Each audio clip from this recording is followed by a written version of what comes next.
Hello, and thank you for joining us today in our study of the book of Mark. Today we're covering Mark chapter 7, and it's not an overly long chapter, so in our reading today we're going to read the entire chapter.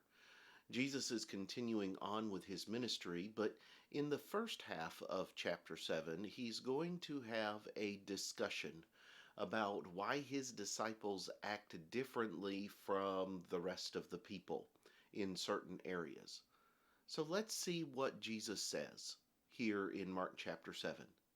Beginning in verse 1, we read, Then the Pharisees and some of the scribes came together to him, having come from Jerusalem. Now when they saw some of his disciples eat bread with defiled, that is, with unwashed hands, they found fault. For the Pharisees and all the Jews do not eat unless they wash their hands in a special way, holding the tradition of the elders. When they came from the marketplace, they do not eat unless they wash. And there are many other things which they have received and hold, like the washing of cups, pitchers, copper vessels, and couches. Then the Pharisees and scribes asked him, Why do your disciples not walk according to the tradition of the elders, but eat bread with unwashed hands? He answered and said to them, Well did Isaiah prophesy of you hypocrites, as it is written, This people honors me with their lips, but their heart is far from me. And in vain they worship me, teaching as doctrines the commandments of men. For laying aside the commandment of God, you hold the tradition of men, the washing of pitchers and cups, and many other such things you do. He said to them, All too well you reject the commandment of God, that you may keep your tradition. For Moses said, Honor your father and your mother, and he who curses father or mother, let him be put to death. But you say, If a man says to his father or mother, Whatever gift you might have received from me is Corban, that is, a gift to God, then you no longer let him do anything for his father or his mother, making the word of God of no effect through your tradition which you have handed down. And many such things you do. When he had called all the multitude to himself, he said to them, Hear me, everyone, and understand. There is nothing that enters a man from outside which can defile him, but the things which come out of him, those are the things that defile a man. If anyone has ears to hear, let him hear.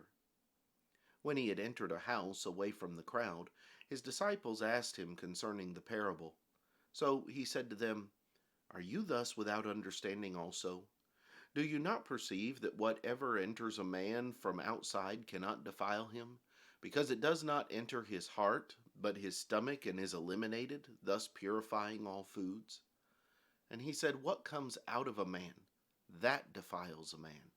For from within, out of the heart of men, proceed evil thoughts, adulteries, fornications, murders, thefts, covetousness, wickedness, deceit, lewdness, an evil eye, blasphemy, pride, foolishness.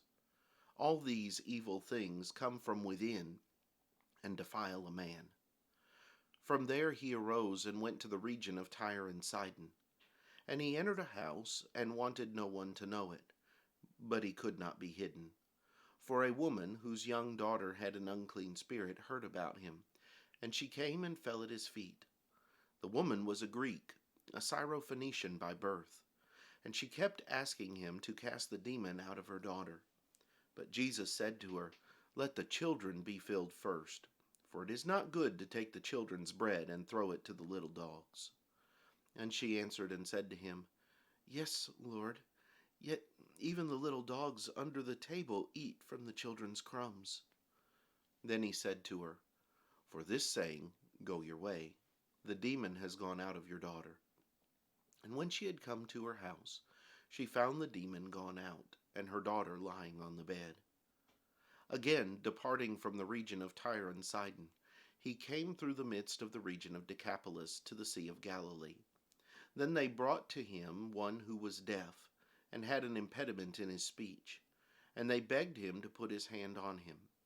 And he took him aside from the multitude, and put his fingers in his ears, and he spat and touched his tongue. Then, looking up to heaven, he sighed and said to him, Ephphatha, that is, be opened. And immediately his ears were opened, and the impediment of his tongue was loosed, and he spoke plainly. Then he commanded them that they should tell no one. But the more he commanded them, the more widely they proclaimed it.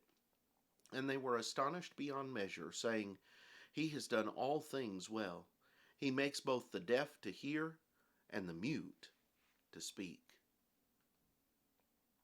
Here in Mark chapter 7, you have Jesus having this discussion with the Pharisees concerning his disciples and why they don't require to wash their hands before they eat.